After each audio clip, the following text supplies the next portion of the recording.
Hello and welcome to Look North. Our top story tonight, a community in shock. Hundreds of people turn out to say farewell to a teenager who was killed in a Leeds suburb as the local vicar pays tribute to the young people who knew him. You could expect almost anything in circumstances like this, but they've really pulled together, shown care for each other, shown a lot of decency in the way they've held themselves over the last few weeks. We'll have a full report on the funeral of Alfie Lewis. Also tonight, and they're off. Kevin Sinfield completes day one of his latest fundraising challenge for motor neurone disease. How a pollution-busting device created in Rotherham could stop escapes of some of the most environmentally dangerous gases on the planet. South Yorkshire's longest-serving fireman says goodbye after almost half a century. And it's been a cold and frosty start to meteorological winter. It will be very cold through the weekend as well, but what about snow? Well, join me later in the programme for your full forecast.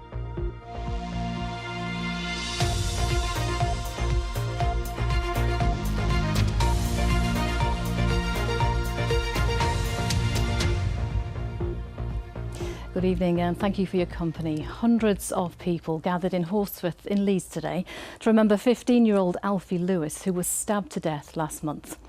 His funeral took place at St Margaret's Church earlier this afternoon, with family and friends paying their respects.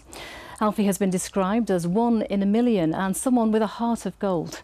A 14-year-old boy has been charged with his murder. Corinne Wheatley has been in Horsforth for us today. A mass of black and orange, mourners moving quietly together in the winter sunshine. Hundreds of people joined the funeral procession through Horsforth to say goodbye to Alfie Lewis. The 15-year-old's death horrified the local community. He died after he was stabbed on the 7th of November. It was the middle of the afternoon. Pupils from the nearby schools were heading home.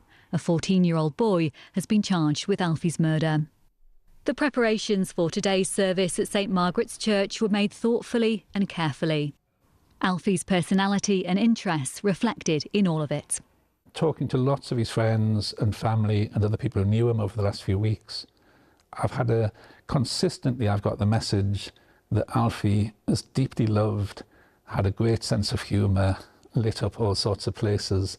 And that's reflected in the way that his friends have supported each other since. Their response has really been quite inspirational.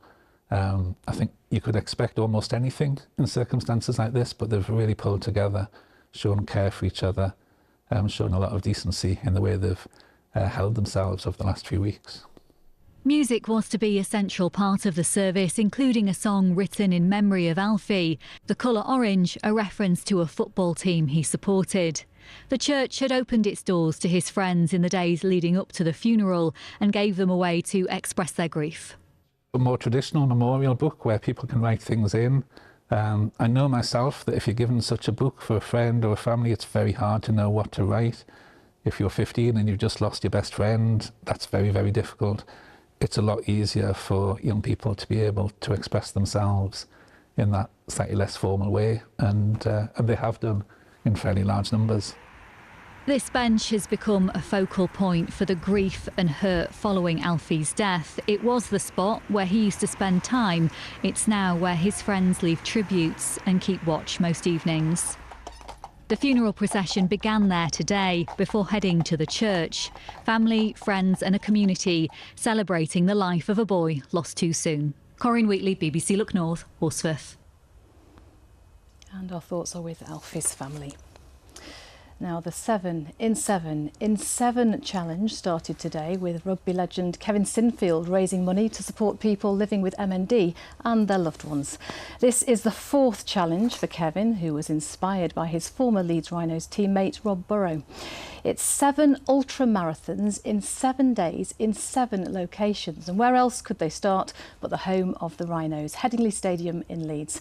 Our sports reporter Sally Hurst was there to see them off. A few quiet moments between friends, a chance to catch up and fuel up for the challenge ahead. We're going back-to-back days and trying to make sure we've got enough in, and actually with it being a bit colder today, you burn some more calories, so the great thing about this is I can eat what I want. All the sweet stuff? All the sweet stuff, yeah. I'll need a new set of teeth at the end of this. The friendship between Kevin Sinfield and Rob and Lindsay Burrow is the basis for all their fundraising efforts. The thing about being back in the team is the camaraderie and the support we have for each other. So, you know, Rob will feature heavily, as will hopefully plenty of laughter. To be at Headingley, you know, where Rob and Kev spent so many special years and so many memories here together, it's really special to be here, and it's the first time that we've been here to see him start a challenge, so a really special day for us as well. Well, it's bitterly cold, ice underfoot, but that hasn't stopped all these people coming out to support Kevin Sinfield on day one of his challenge. 7 ultramarathons in 7 days across 7 cities. There were cheers for Rob and Lindsay and support from school children here to wave off Kevin and his team. He is doing 7 marathons in 7 days because he wants to support his friend who is sick with a disease. So we'll give it our best shot and hopefully we'll see you up in York in about 4 hours. Thank you. And at noon, they were off. Today's ultramarathon is from Headingley, home of the Rhinos, to York.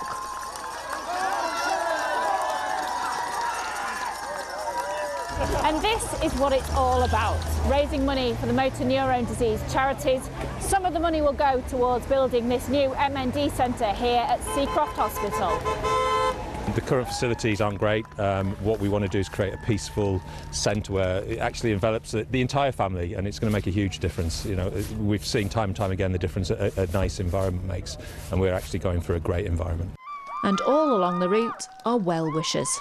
Well done, Kevin and everybody! The sunshine of Leeds made way to fog in York as Kevin and the team arrived at the racecourse. This was the end of his first marathon of the challenge, but the start of what Kevin's calling the extra mile. 100 people were invited to join in with a lap of the racecourse, including Ian Flatt. A friend of mine famously said, "We all face our mountains. It's just easier when we climb them together." And I thought it was such a beautiful thing. Kevin and Rob elevate it to a level that, you know, is so rare. And right on schedule, the team arrived at the Minster finish line just before 4 o'clock. You know, going up the A64 in the freezing fog with the HGVs flying past was pretty grim at times, but... We passed you on the A64 and you didn't look like you were suffering at all, but are you internally suffering? Yeah, I'm sore. A bit beat up, and we've got 20 hours to get ready, to put Humpty Dumpty back together, if you like. And an amazing reception here in York. Yeah, like, it's super special. It was great here last year, but it's probably tops it. People are great.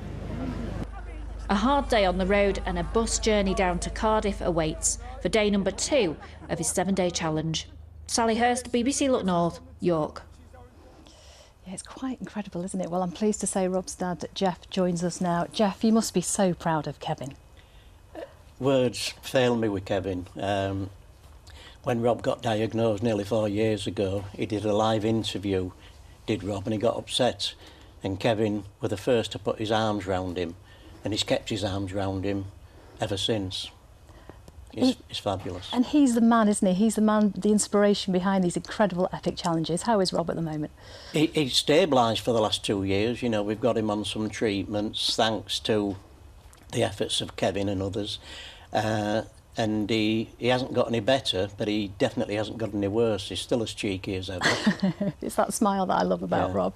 Now, this duo, they're helping 5 charities this time, is that right? Yeah, I mean, I think the MNDA is the one that's, but there's My Name Doddy, Stephen Darby, Ed Slater, the Leeds Hospital Charities, of course, for the Rob Burrow M&D Care Centre that's going to be built.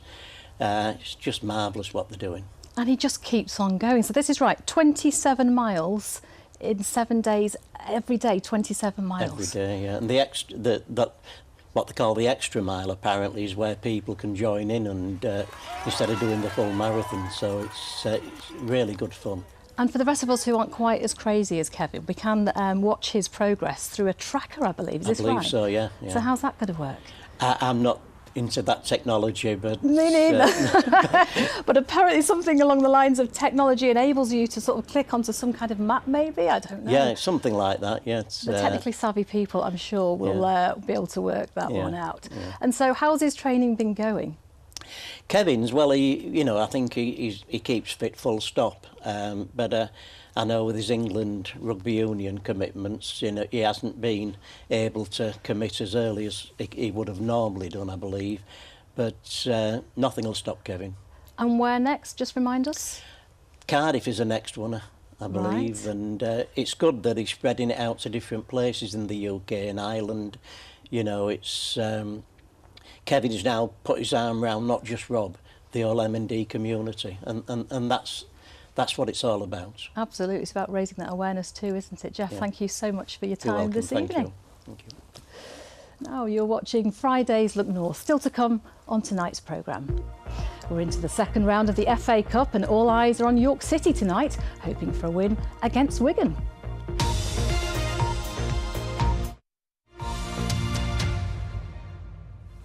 Now, when was the last time you needed to go to your local bank branch? Well, for many people, it's a way of running their finances, but costs and changing demand mean they're disappearing from the high street at an alarming rate. And Yorkshire is one of the worst places in the country, apparently. Here's Abby Jayola. It's a startling figure. 465 banks have closed on the high street across our region since 2015. According to the latest figures, that's almost 2/3 or 64%. That means there are just 263 open and doing business.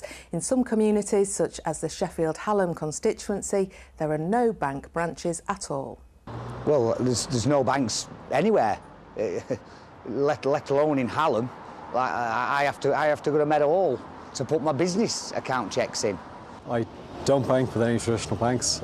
It's Starling that I bank with, and it's it has no effect on me. I think just in general bank closure just a nightmare, because obviously when you just want to nip and they're just not there, and not everyone's not got access to online.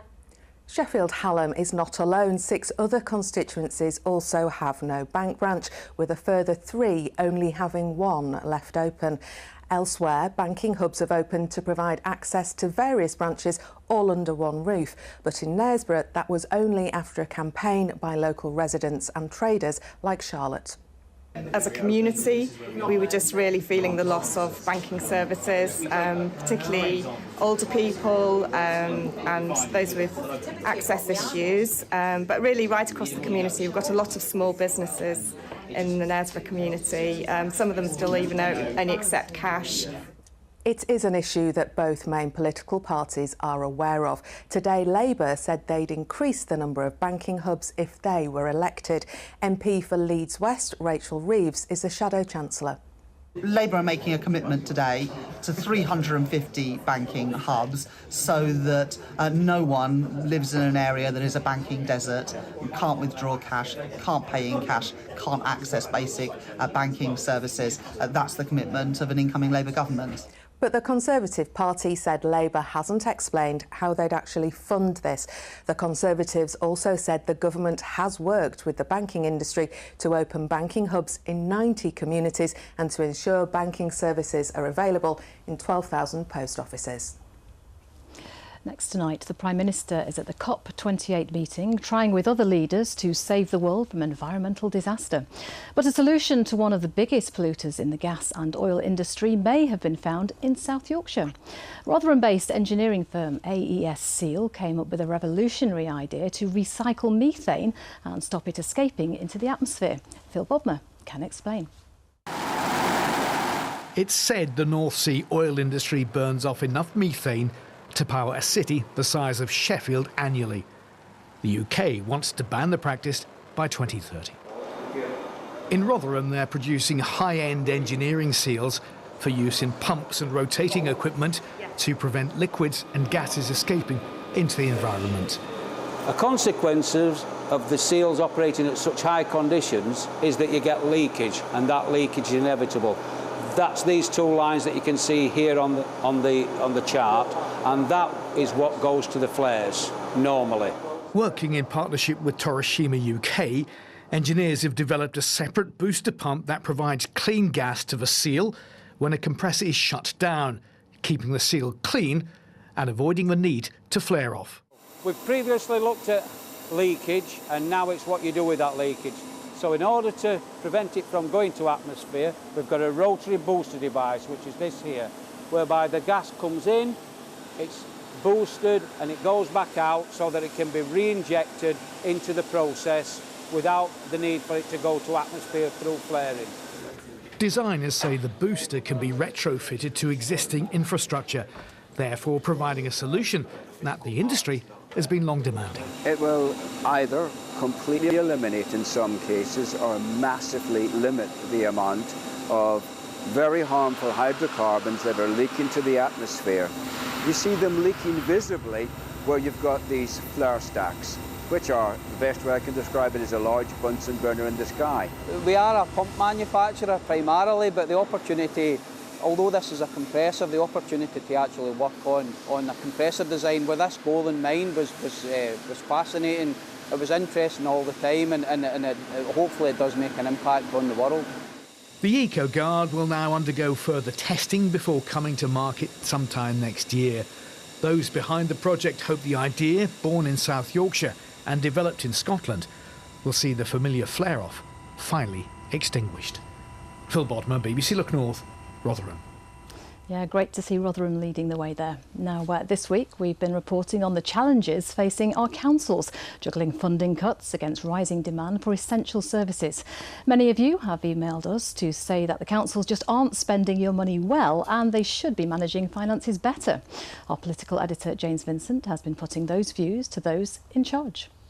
From Kirklees to Rotherham and everywhere else, councils have been telling us this week that they are struggling. Fewer people and fewer services. They say they're feeling pretty empty. And they told us that they have 13,000 fewer staff than in 2010.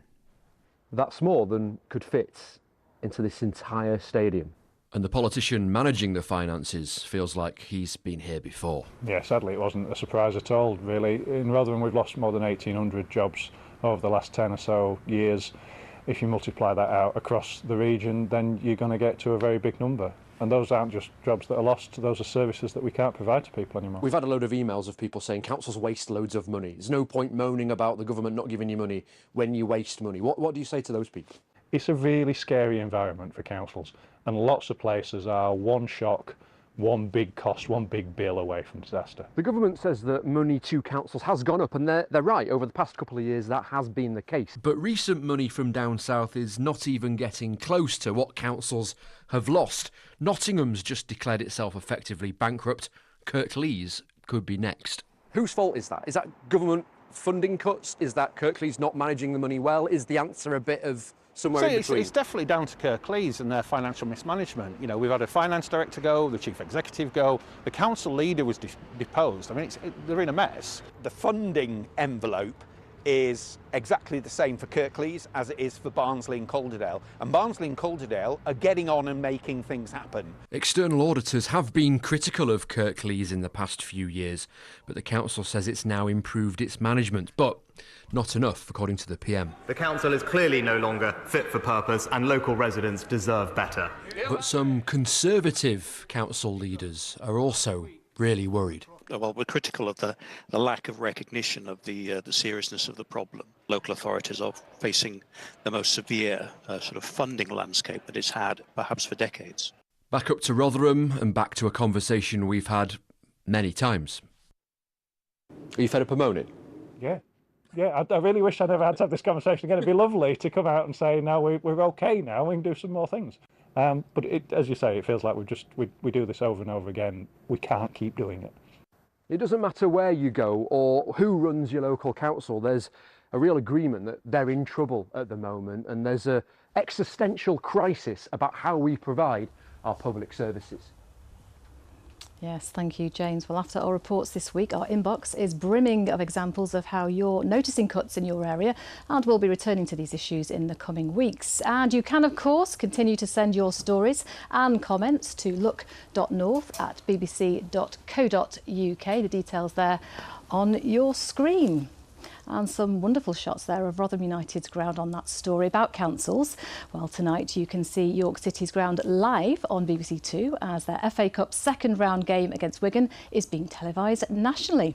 We've got York, Harrogate, Chesterfield and Doncaster Rovers in this round, hoping for success and the chance to play bigger, well-known opponents next. Paul Ogden reports.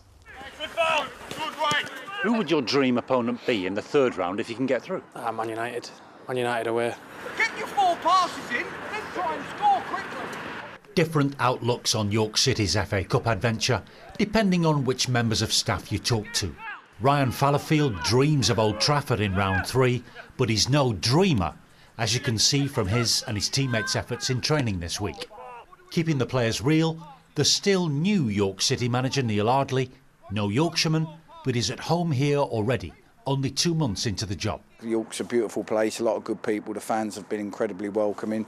I knew that the first 6 months were going to be a roll your sleeves up and dig in and try and turn enough results around to keep us up, and then we can try and grow the club from there. You know, the owners are very ambitious, but we've got to get through this season first. So loving life, a lot of challenges, but nothing that I didn't expect when I came in. The league's always a priority, I would say. The FA Cup is magic. The dream of getting a big team for any lad that's running around there, and do you know what I mean? And playing at a good ground with a big crowd. It's brilliant, like in terms of financially for the clubs. On Saturday are 2 tougher-looking ties to look out for. Doncaster Rovers and Harrogate Town both travel to tackle League One high flyers. Chesterfield, leaders of the same National League as York City, also host a League One opponent, Leyton Orient, on Sunday, having already knocked Portsmouth out of the FA Cup in round 1. BBC Two is the place to be tonight, though, for York City against Wigan Athletic, and it's 6 o'clock on BBC Two on Sunday for highlights of all the round 2 ties. Paul Ogden, BBC Look North. And best of luck to the lads tonight. Now, 47 years in any job is an amazing achievement, but what if that job was as a firefighter, regularly putting your own safety at risk to help others in dangerous situations? Well, today, South Yorkshire Fire Service put on a bit of a do to say farewell to their longest-serving on-the-road firefighter, Stuart Hobson. Kathy Killick was there. He's been doing it for 47 years, so no wonder he's Mr. Smooth. Stuart Hobson has spent his entire career on Redwatch, Sheffield Central. A truly remarkable achievement. Well, when I first joined, we had Coke, helmets, rubber leggings, rubber boots and rubber gloves. And the jacket, I used to have a felt jacket, the old style with double-breasted, you know, with 2 lots of buttons like you see firemen in the 1950s. They did have one of those as well. But now the helmet's a lot better, leather boots, proper gloves and the kit that will hopefully stop you getting burnt in a fire. The most dramatic fire he remembers was in 1984. A warehouse storing chemicals went up in flames on Brightside Lane. Well, we were just going to sit down for his Christmas dinner at work and got called out, so that all got spoiled. We were there for, I think, about 2 weeks till the fire was actually out. The smoke went all across Rotherham. They were dropping asbestos pieces going down on the school fields. They were keeping children off school while they were picking it all up. He's also appeared in a highly entertaining fire prevention video by the Everly Pregnant brothers.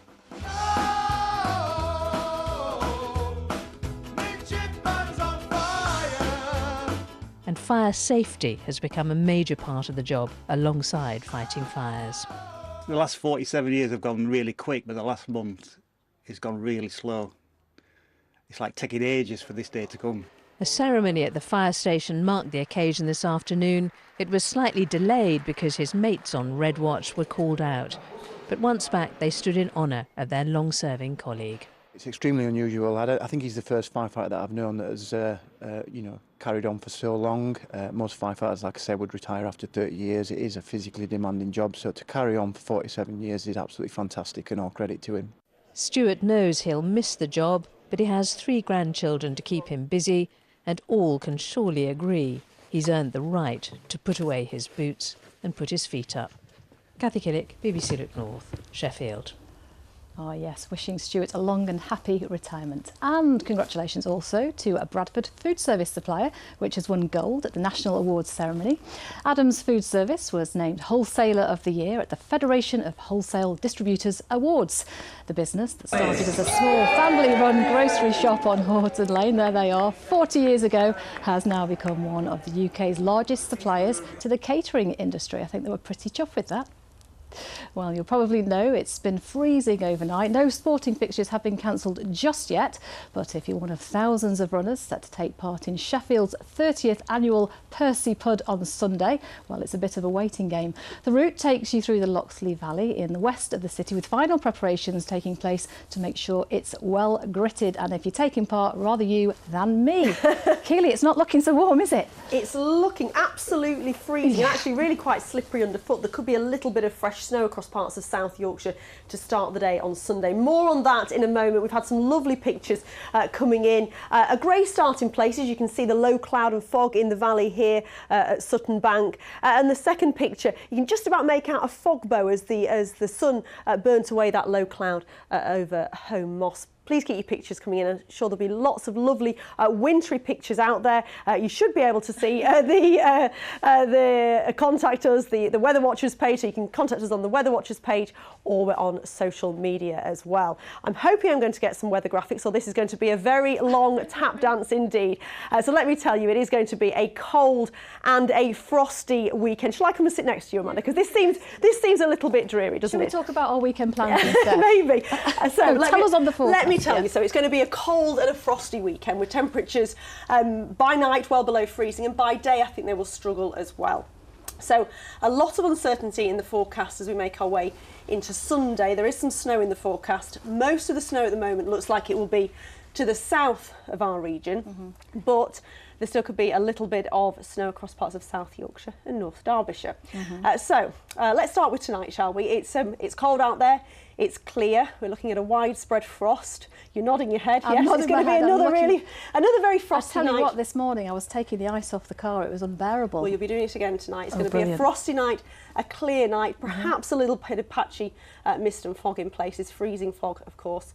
So we'll start the day tomorrow with cold conditions, icy conditions. That'll be a feature through the weekend. But it does look like a fine day tomorrow. There'll be some sunshine. Temperatures probably only at around 2 or 3 degrees. And then back to that tricky forecast overnight, Saturday into Sunday. It looks like there'll be a little feature crossing the UK.